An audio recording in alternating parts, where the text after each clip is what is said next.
5వ ఎపిసోడ్. ఇదే ఆఖరి ఎపిసోడ్. శ్రీకాంత్కి తీరిక లేదు. చాలా రోజులు ప్రయాణానికే సరిపోతున్నాయి. ఇప్పుడో తన జీవితం కంపెనీ చుట్టూ మాత్రమే పరిభ్రమిస్తోంది. ఇప్పుడున్నది ఇంట్లో 2 వ్యక్తులే అయినా సంతానం లేదు. ఒకరోజు పిల్లల్ని వెంటబెట్టుకొని వందన వచ్చింది. ఆమె ఇంకా మాలాడ్లోని 2 పడగ్గదుల అపార్ట్మెంట్లోనే ఉంటుంది. అప్పుడప్పుడు మిత్రులిద్దరూ కలుసుకుంటూనే ఉంటారు. శ్రీమతి, పిల్లలు లేకుండా ఇలా ఒంటరిగా జీవించడం విసుగు పుట్టించడం లేదుటే అంటున్నానని మరోలా అనుకోవద్దా అంది వందన. అవునే, విసుగ్గా ఉంది. గైనకాలజిస్ట్ దగ్గర పరీక్ష చేయించుకున్నానే. డాక్టర్ అంతా బాగుందనే చెప్పింది. మామూలు డాక్టర్ కాదు, స్పెషలిస్ట్కి చూపించు. మీకేం డబ్బు కొరత అంది. ఒంటరిగా వెళ్లకు, ఇద్దరూ కలిసి వెళ్ళండి. అప్పుడు ఇద్దరిని పరీక్ష చేసి అసలు కారణం ఏంటో వాళ్ళు చెప్తారు అంది వందన. అలాగే అంది శ్రీమతి. రాత్రి 9 గంటలకు ఇంటికొచ్చాడు శ్రీకాంత్. భోంచేశాక, శ్రీ, ఇంట్లో ఒంటరిగా నాకు తోచడం లేదు, విసుగు పుడుతోంది. మరి నిన్ను పిహెచ్డి నమోదు చేయించుకోమని చెప్పా కదా. అలా కాదు శ్రీ, నాకు అంతకంటే ముఖ్యమైనది కావాలి. అయితే వెంటనే చెప్పు, కంప్యూటర్ క్లాసులకు కూడా హాజరుగా, అందువల్ల ఎన్నో ప్రయోజనాలు ఉన్నాయి అన్నాడు. శ్రీమతి కోపం వచ్చింది. ఏంటి మనిషి, అసలు పిల్లల గురించి ఆలోచించాడా? అది కాదు, నాకు పిల్లలు కావాలనుంది, మన ఇద్దరం డాక్టర్ దగ్గరికి వెళ్దాం అందామె. సరేలే, స్పెషలిస్ట్ దగ్గర అపాయింట్మెంట్ తీసుకో, ఇద్దరం వెళ్దామన్నాడు శ్రీకాంత్. వాళ్ళిద్దరినీ పరీక్ష చేశాడు. మీ ఇద్దరిలో ఏ లోపం లేదు, కానీ మీకు అసలు బిడ్డలు పుడతారు, కానీ కొంతకాలం పట్టొచ్చు అన్నాడు ఆయన. శ్రీమతి కళ్ళు నిరాశతో నిండాయి. అయినా ధైర్యం తెచ్చుకుని, డాక్టర్ గారు, మీరు మాలాంటి ఎందరో రోగుల్ని చూసే ఉంటారు కదా, మాలాంటి వారికి అసలు పిల్లలు మరెంతకాలానికి పుడతారో చెప్తారా అంది. శ్రీమతి, ఇతరుల ఉదాహరణలు నీకు అన్వయించకు. ఆయా శరీర తత్వాలను బట్టి ఉంటుంది. కొందరు 10 సంవత్సరాలు తీసుకుంటే మరికొందరి విషయంలో 5 సంవత్సరాలు కావచ్చు. అది విన్నాక ఇంటికి చేరాక కన్నీటి నాపుకుంది శ్రీమతి. ఇల్లు చేరిన తర్వాత ఆమె దుఃఖం కట్టాలు తెంచుకుంది. పెళ్లికి ముందు వాళ్ళ సంభాషణలో దొర్లుకొచ్చిన అశోకుడు, విక్రమాదిత్యుడు, సిద్ధార్థ గౌతముడు వాళ్ల కుటుంబంలో తిరిగి జన్మించరా? తన తెలివితేటలకు, శ్రీకాంత్ తెలివితేటలకు అసలు వారసులే ఉండరా? వాళ్ల కుటుంబం వారితోనే సమాప్తం కావాల్సిందేనా? నిస్సహాయంగా అనిపించింది. పిల్లల గురించి తను కన్న కలలన్నీ కళ్ళలు కావడం తథ్యమా? గంగక్క తనను గొడ్రాలు అని నిందించింది. ఆ మాటలే నిజమవుతాయా? మరుక్షణం ఆ విషయాలన్నీ జ్ఞప్తికి తెచ్చుకుని ప్రయోజనం లేదు అని అనుకుంది. ఆమె విషాద కవాటాలు తెరుచుకున్నాయి. కన్నీరు వరదలేదు. వెక్కిళ్ళు పెట్టి ఏడుస్తోంది శ్రీమతి. శ్రీకాంత్ ఇంటికొచ్చాడు. 2 చేతులతో ఆమెను పొదిగి పట్టుకున్నాడు. అతని స్పర్శ ఆమె దుఃఖాన్ని మరింత ఎక్కువ చేసింది. చీకటి పడుతోంది. ఇంట్లో కూడా లైట్లు వేయలేదు. శ్రీమతి తన జీవితమే అంధకారమైనట్టు అనిపిస్తోంది. శ్రీకాంత్ ఆమెను ఓదార్చాడు. ఏంటి శ్రీమతి, చిన్న విషయాన్ని పెద్దగా చేస్తావేంటి? జీవిత పరమార్థం పిల్లలే కాదు. నేను ఎలా ఎప్పుడు అనుకోలేదు. పిల్లలు లేకపోతే లేరని బాధ ఒకటే. అలాగాక పిల్లల్ని కంటామనుకో, అప్పుడు కలిగే బాధలు అనేకం. వాళ్ళు క్రమంగా పెరిగి పెద్దవాళ్ళు కాకపోతే ఇన్ని బాధలో. మనకేమన్నా రాజ్యమో సామ్రాజ్యమో ఉన్నాయా వారసులు లేదు అని అనుకోవడానికి అన్నాడు. ఇప్పుడు మా అమ్మ వృద్ధురాలే.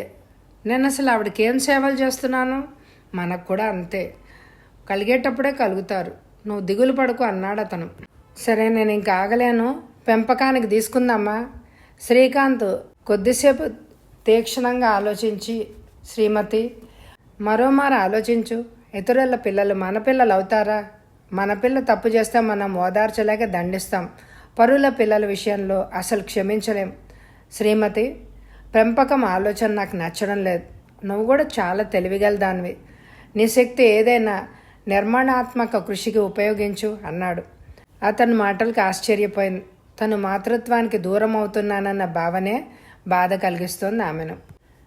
చాలా రోజుల తర్వాత శ్రీకాంత్కు రవి దగ్గర నుంచి ఉత్తరం వచ్చింది. ఈ మధ్య శ్రీమతి శ్రీకాంత్ దేశపాండే వ్యక్తిగత కార్యదర్శిగా పనిచేస్తోంది. పనిలో చాలా సమర్థత కనబరుస్తోంది. ఇప్పుడు శ్రీకాంత్ ఇండియాలోనే కాదు, విదేశాల్లో కూడా ప్రముఖ వ్యక్తే.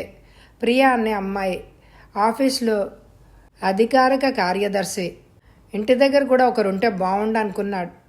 ఆవిడలో చురుకుదనం ఉండాలి, నమ్మకమైనదై ఉండాలి, బాధ్యతల్ని సమర్థవంతంగా నిర్వహించాలి. అన్నిటినీ మించి తెలివిగలదిగాను విధేయురాలుగాను ఉండాలి.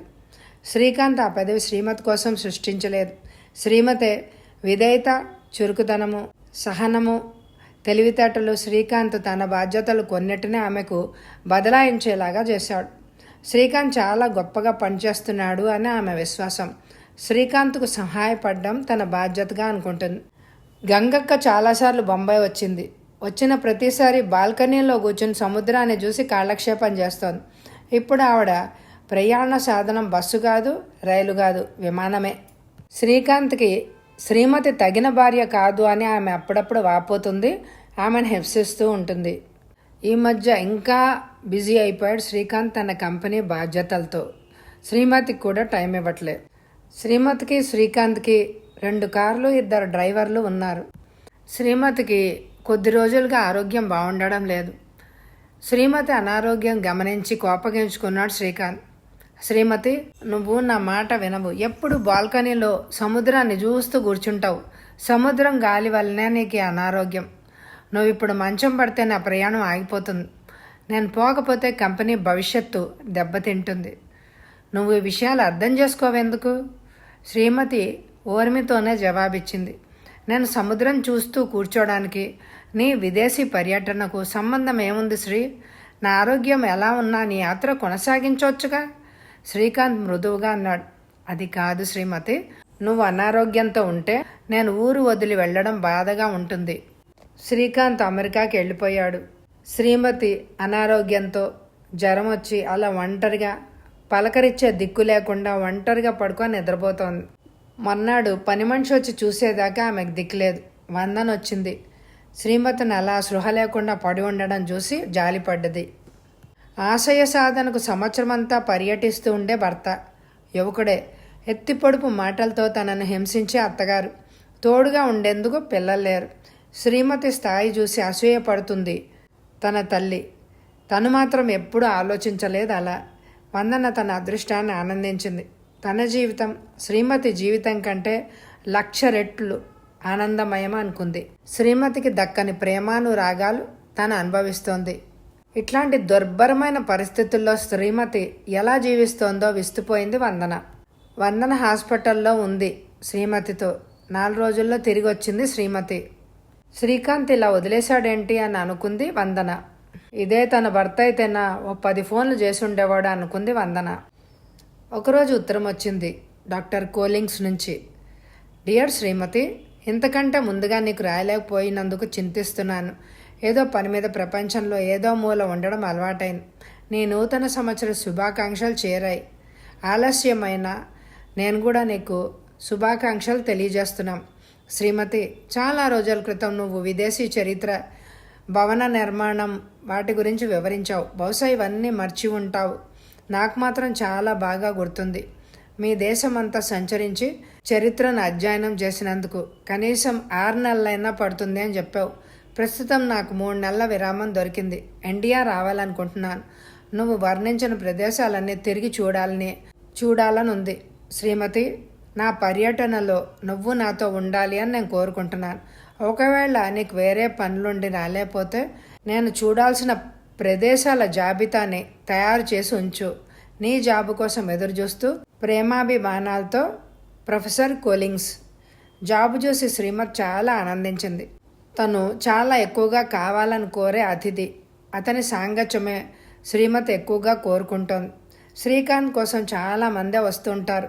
అందరూ వ్యాపార దృష్టితో వచ్చేవారే. వారి దృక్పథాలు వేరు. ఈయనతో వెళ్ళాలి అని నిర్ణయించుకుంది శ్రీమతి. మొత్తం లిస్టు తయారు చేసి ప్రొఫెసర్తో బయలుదేరింది. అన్ని పర్యాటక ప్రదేశాలు తిరిగారు వాళ్ళిద్దరూ ఎంతో ఆనందంగా. వెళ్ళిపోయేటప్పుడు ఆమె ఒక శాల్వా కప్పింది. ప్రొఫెసర్ గారు శ్రీమతి నిజమైన హిందూ స్త్రీలాగా వంగి ఆయన పాదాలు స్పృశించింది. అది అసంకల్పిత చర్య. కొలీగ్స్ ఆశ్చర్యచకితులయ్యారు. ఆమె భుజాలు స్పృశించి, అమ్మా, నిన్ను ఆ భగవంతుడు ఆశీర్వదిస్తున్నాడు అని అన్నారు. కొన్నాళ్ల తర్వాత శ్రీకాంత్ ఇండియాకు తిరిగి వచ్చాడు. యాజ్ యూజువల్ అతనెప్పుడు బిజీగా ఉంటాడు. ప్రియా సెక్రటరీగా ఆమె కార్యకలాపాలన్నీ ఎక్కువగా శ్రీకాంత్కి చేస్తోంది. అతను ఇండియా వచ్చాక ఒక పెద్ద పార్టీ ఏర్పాటైంది. ఆ పార్టీలో జరిగిన ఒక సంఘటన శ్రీకాంత్కి కోపం తెప్పించింది. శ్రీమతిని చాలా గట్టిగా అడిగాడు ఆ విషయం గురించి. ఉపన్యాసాలు చాలు శ్రీమతి, ఎప్పుడు నీ చరిత్ర గురించి మాట్లాడొద్దు. వ్యాపార ప్రపంచం నీ ప్రపంచానికి భిన్నమైంది. నీకు చరిత్ర అన్నం పెట్టదు. ఇలాంటి పార్టీల్లో నీ చరిత్ర పాండిత్యం ప్రదర్శించకే. నువ్వు వచ్చింది కంపెనీ ప్రతినిధిగా, నిజాయితీతో దానికి కట్టుబడి ఉండాలి. ఇండియాలో చరిత్రలో ఏముంది నువ్వు చెప్పుకొని గర్వించేందుకు? కొద్దిగా ఆగాడు శ్రీకాంత్. శ్రీమతి మనసు బాగా గాయపడింది. ఆమె కూడా తిరిగి అంతగాటుగా విమర్శించింది. శ్రీకాంత్ నోట మాట రాలేదు. అంత కఠినమైన పదజాలంతో తనకు ఎదురు తిరుగుతుందని అతడు అనుకోలేదు. 10 సంవత్సరాల వైవాహిక జీవితంలో బహుశా మొదటిసారి శ్రీమతి తన అసంతోషాన్ని ప్రకటించింది, తిరుగుబాటు చేసింది. వెంటనే 2 కత్తులు ఒక వరలో ఉన్నాయి అని అనుకున్నాడు. ఒకే కప్పు కింద 2 అపరిచిత వ్యక్తులు నివాసం ఉంటున్నట్లు అనిపించింది అతనికి. శ్రీకాంత్ తల్లి గంగక్క ఒక ఉత్తరం రాసింది. నీ చిన్నతనంలో నేను ఒక మొక్కుకున్నాను. నీకు చిన్నప్పుడు జబ్బు పడ్డప్పుడు, అందుకని దేవుడికి కిరీటం చేద్దాం అనుకుంటున్నాను. ఆ కిరీటానికి డబ్బు కావాలి, నువ్వు పంపించు అని రాసింది. శ్రీకాంత్ని కూడా రమ్మంది. అతనికి డబ్బు పంపడానికి అభ్యంతరం లేదు, కానీ ఆవిడతో పాటు ఇలా పుణ్యక్షేత్రాలు తిరగడం అతనికి టైము ఇష్టం రెండూ లేవు. నేను హుబ్లీ వెళ్ళి ఆవిడకి ఆ కిరీటం ఇచ్చి వద్దామనుకుంటున్నాను. నువ్వు ఒంటరిగా ఉంటాను నేను అందామె. నువ్వు రా అంది. మీ అమ్మ నన్ను రమ్మనలేదు, నేను రాను అంది శ్రీమతి. పెళ్ళైన 10 సంవత్సరాల తర్వాత కూడా శ్రీకాంత్లో భర్త కనిపించలేదు శ్రీమతికి. ఎన్ని కష్టాలు ఎదురైనా బిడ్డల్ని చదివించడం తల్లిదండ్రుల బాధ్యత. శ్రీకాంత్ తన తల్లి అసాధారణ త్యాగాలు చేసి తనను చదివించింది అంటాడు. అతని దృష్టిలో భార్య చేస్తుంది కర్తవ్య నిర్వహణ మాత్రమే, పూర్తిగా యాంత్రిక బంధం, అంతకుమించి ఏం లేదు. పుస్తకాలు తీసుకొని శ్రీకాంత్ చదువుకునే గదిలోకి వెళ్ళాడు. తనను ఓదారుస్తాడని ఆశపడ్డది. అతడికి అసలు అలాంటి ఆలోచనే లేదు. ఇంట్లో ఉండబుద్ధి కాలేదు. బయటికి పోదామనుకుంది. ఇంటికి తాళం చెవి తీసుకొని బయటికి నడిచింది. తలుపు చప్పుడు విని శ్రీమతి ఒంటరిగా పోవద్దు అని కేకేశాడు. పర్వాలేదు, ఎలా కాపాడుకోవాలో నేను నాకు తెలుసు అంది. ఆమె కాసేపు సముద్రపొడ్డును కూర్చొని సేద తీరింది. ఇంతలో వానొస్తే ఆమె ఇంకా తిరిగి ఇంటికి బయలుదేరింది. అప్పుడప్పుడు కూలింగ్స్ నుంచి ఉత్తరం వస్తోంది. శ్రీమతి మళ్ళీ చదువుకోవాలనుకుంది. ఆ చదువులో ఆమె మర్చిపోవాలి అని అనుకుని చదువు మొదలెట్టింది. శ్రీకాంత్ ఈ మధ్య తాగడం కూడా మొదలుపెట్టాడు. తన తండ్రి గుర్తొచ్చాడు. వాళ్ళిద్దరి ప్రవర్తన ఒకేలా ఉంది. నిషాలో ఉన్న వాళ్ళు ఎవ్వరిని పట్టించుకోరు. వాళ్ళ ధోరణి వాళ్ళదే.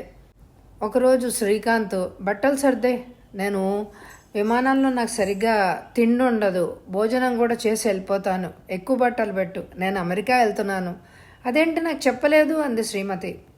మన ఇద్దరం ఎటైనా వెళ్దామన్నావు, మధ్యలో ఈ ప్రయాణం ఏంటి అని అడిగింది ఆమె. నాకు ఆఫీస్ పని విపరీతంగా ఉంది, ప్లీజ్ దయచేసి అర్థం చేసుకో అన్నాడు అతను. నువ్వే అర్థం చేసుకో, ఈ ప్రయాణం రద్దు చేసుకోకూడదా? శ్రీకాంత్ ఆ పని చేయడాన్ని శ్రీమతికి కూడా తెలుసు. ఇంతకు ముందెప్పుడు అలా జరగలేదు. శ్రీకాంత్ కొద్ది కాలంలోనే మరింత గొప్పవాడవుతాడు. మరి తన సంగతి ఏంటి?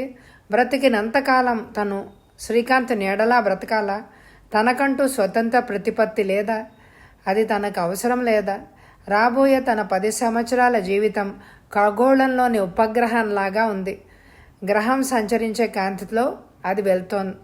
నక్షత్రంలా స్వయం ప్రకాశం కాదు, తను కోరుకున్న స్వయం ప్రకాశం. ఈ బ్రతుకు కంటే మరణమే లేదు. అతని ఎత్తిపొడుపు జ్ఞాపకం వచ్చింది. నువ్వు నాకంటే ఎక్కువ తెలివిగలదానివే లోకంలో కూడా కూస్తోంది. నువ్వు ఏది సమంజసం అనుకుంటే అదే చెయ్యి. నిజానికి జీవితంలో తను ఏం సాధించింది? ఏం లేదు, పెద్ద శూన్యం. పిల్లలు పుట్టుంటే పరిస్థితి కొద్దిగానైనా బాగుండేది. శ్రీకాంత్ రోజంతా ఆఫీస్కి అంటు పెట్టుకొని కూర్చున్నా ఇంట్లో తన పిల్లలతో కాలక్షేపం అయ్యేది. తను చరిత్ర అధ్యయనం చేయాలి, అందులోనే తన మనశ్శాంతి. ఇప్పుడు ఆమె మనసుకు ఉపశమనం కలిగింది. శ్రీకాంత్ 4 వారాల అధికారిక పర్యటన ముగించుకొని వచ్చాడు. బాగా అలసున్నాడు. కాసేపు నిద్రపోయాడు. శ్రీమతిలో వచ్చిన మార్పు గ్రహించలేదు. ఇంట్లో ఏదో శుభ్రం చేస్తోంది. అది మామూలు పని. శ్రీమతి అసాధారణ పారిశుధ్యం పాటిస్తుంది. అప్పుడప్పుడు శ్రీకాంత్ నవ్వుతూ అంటూ ఉంటాడు, నేను వేసుకునే చొక్కా దాచుకోకపోతే శుభ్రంగా లేదని ఎవరికైనా ఇచ్చేస్తుందని.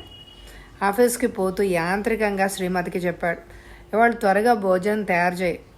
శ్రీ, ఇప్పుడు నీకు తీరికుందా? నీకు ఒక ముఖ్యమైన విషయం వెంటనే చెప్పాలి అంది శ్రీమతి. శ్రీమతి, ఇప్పుడు వింటూ కూర్చుంటే ఆలస్యం అవుతుంది. రాత్రి భోజనం దగ్గర మాట్లాడుకుందాం. నువ్వు ఆఫీస్ నుంచి రావడం ఆలస్యమైతే మనం మాట్లాడుకోలేకపోవచ్చుగా. అదేం సమస్య కాదులే, నీకోసం ఇవాళ కొంచెం ముందుగా వస్తాను. ఆమె చెప్పదలుచుకున్న ముఖ్యమైన విషయం ఏమిటో ఆలోచన కూడా అతడికి రాలేదు. అతడు ఆఫీస్కి వెళ్ళాడు. అతడు చెప్పినట్లుగానే ముందే వచ్చాడు. అతను చాలా ఉత్సాహంగా సంతోషంగా ఉన్నాడు. ఏదో చెప్పాలన్నా చెప్పు అన్నాడు శ్రీకాంత్. శ్రీ, ఇది ఇంటి తాళం చెవి.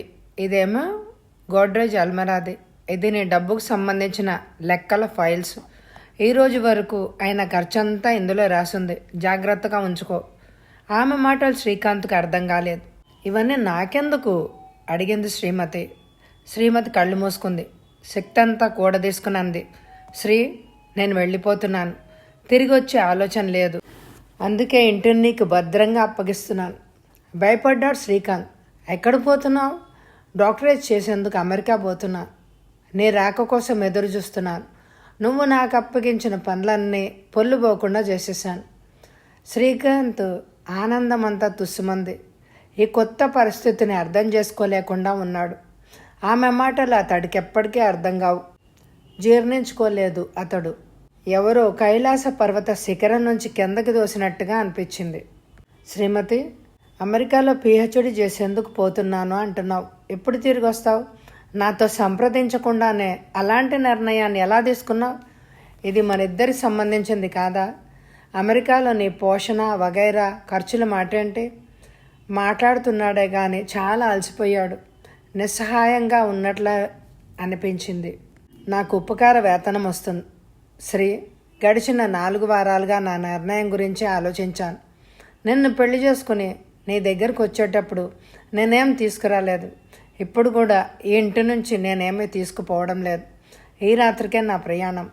నువ్వు ఇవాళ రాకపోతే నా విద్యుక్త ధర్మం ఎలా నెరవేర్చాలి అని ఆలోచిస్తున్నాను. ఎలాగైతేనే నువ్వు వచ్చావు. నేను ప్రశాంతంగా వెళ్ళిపోవచ్చు. వాస్తవం గ్రహించలేని శ్రీకాంత్, హాస్యమాడుతున్నావా శ్రీమతి అన్నాడు.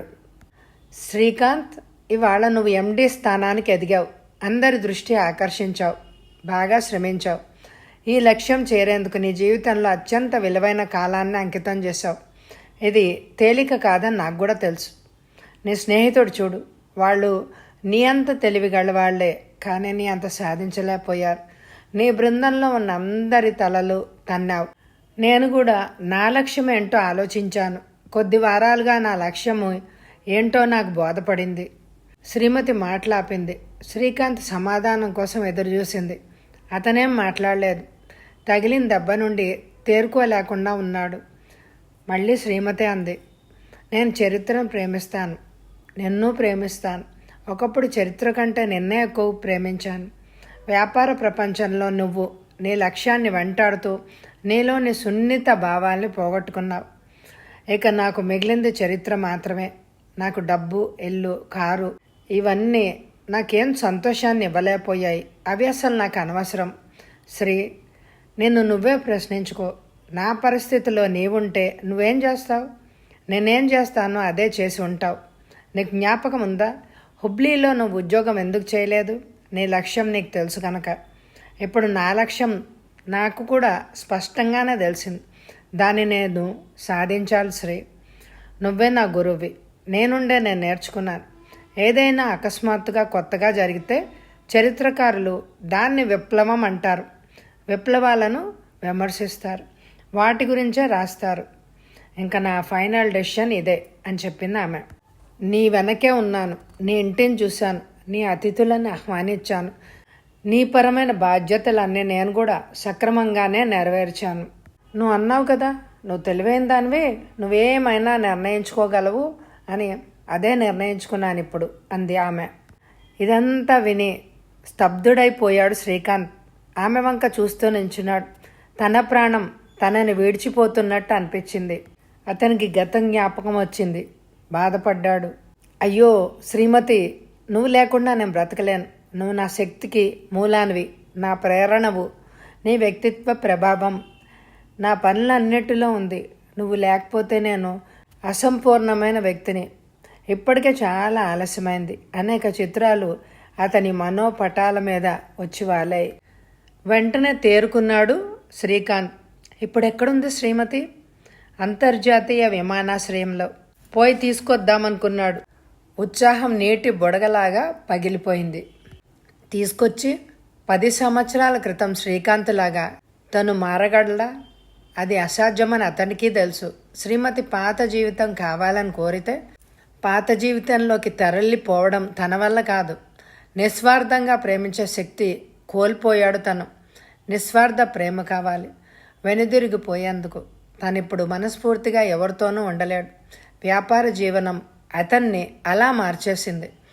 కిందకి దిగలేనంత ఎత్తుకు ఎదిగిపోయాడు తను. శ్రీమతి బొంబాయిలోనే ఉండి పిహెచ్డి పూర్తి చేయొచ్చును. అది ఆమెకు సంతోషాన్ని ఇవ్వదు. నిజంగా తను శ్రీమతిని సమాజానికి ఊరికే అలంకారంగా మాత్రమే ఉపయోగించుకున్నాడే. అందుకనే శ్రీమతి స్పష్టమైన ఆలోచనలతో దూరంగా వెళ్ళిపోయింది. ఒక తెర తర్వాత మరొక తెర తొలగించి చూస్తున్నాడు. తన మీద తనకు చాలా కోపం వచ్చింది. తన నిస్సహాయత తెలుస్తోంది.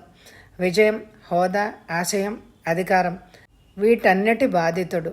ఈ దుర్భర విషాదానికి నేనే సాక్ష్యమన్నట్టు ప్రాణం లేని సముద్రం ఘోషిస్తోంది. శ్రీకాంత్ ఇంకా ఆలోచిస్తూనే ఉన్నాడు. శ్రీకాంత్ కళ్ళ నిండా నీళ్లు. శ్రీమతి తల్లి ఏమంటుంది? తన తల్లి ఏమంటుంది? ఆమె ఒంటరిగా ఎయిర్పోర్ట్లో కూర్చుని ఉంటుంది. ఇంకా చెక్కిన్ అవ్వదు. ఆలోచిస్తున్నాడు శ్రీకాంత్.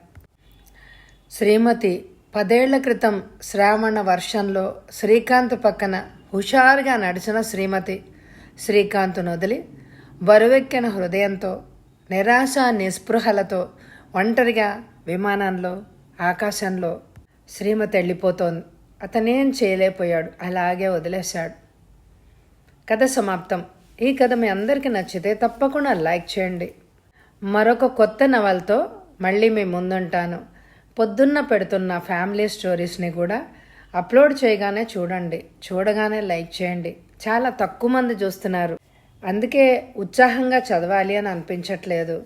మీరు అప్లోడ్ చేయగానే చూసి ఎంకరేజ్ చేస్తే తప్పకుండా చక్కటి నవలలు చదవడానికి ప్రయత్నిస్తాను.